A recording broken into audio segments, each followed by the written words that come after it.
Hi everybody, Kelly from Kelly Reviews here, also known as Cass Kelly, your debut psychological thriller debut author. I just got done reading this book. First and foremost, I believe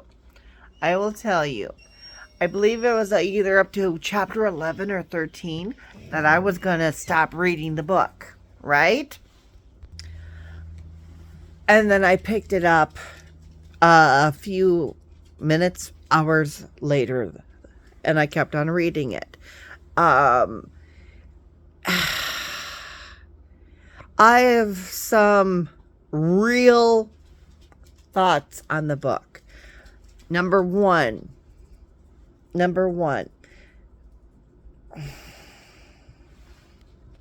other than a couple of citing errors, meaning spelling two instead of spelling TWO. And then the last part was putting together two names. One of Andarna, if I'm pronouncing that name correctly, for a dragon, and somebody else. And I'm thinking, okay, wouldn't you put a comma between those two names? Because they're not the same person. Or person or dragon. So that was my other thought. Now, in relation to, because number one, why did I start reading this book? Because there have been a great deal of hype, advertising, marketing in relation to the book and the series. I went to Barnes & Noble and I looked at the price. I'm like, hell no, I'm not paying that much for a book. Especially if I don't know if I'm going to like it or not. This book, in my opinion, it's got a slow build-up. It does. In my opinion, I'm a slow reader.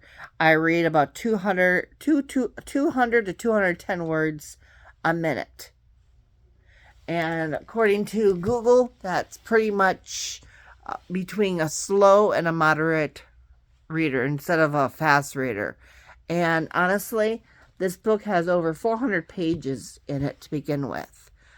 And I'm like, it's daunting to really think about if you're going to finish the book. And I'm not really a fantasy reader per se. I mean, the first book that I read with fantasy is Sarah J. Maas. I pronounce it Maas. I pronounce her last name that way. Strike me if you want to strike me. I don't care. But my point being is that Court of Thorn and Roses, I really enjoyed it. It got me into fantasy. And I actually bought the series. And I intend to read it again. Just like this book. I tend to, I'm going to, before I return it to the library today and get Iron Flame. Is it Iron Flame, the second book? I'm going to look at the chapters, a few of the chapters again in the beginning. And outside of that, there is a cliffhanger at the very end of the book. Like the very last chapter. Not chapter, the last chapter, as well as the last paragraph or sentence, what have you. There's a cliffhanger at that. And it's like, you're propelled to want to read the next book. And I'm thinking, oh my God. But my question to you all is, if you fell for somebody that, you know, they're gorgeous, they're beautiful inside and out, and they didn't directly lie to you, but they omitted. They didn't tell you everything. Would you still feel the same about them? Or would you need some time to figure things out and to work with them with your trust issues along with their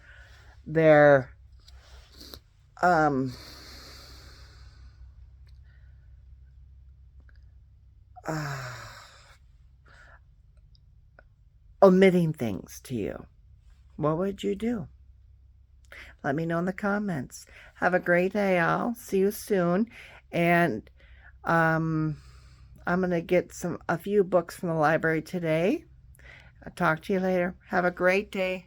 Take a little time for yourself. Bye for now.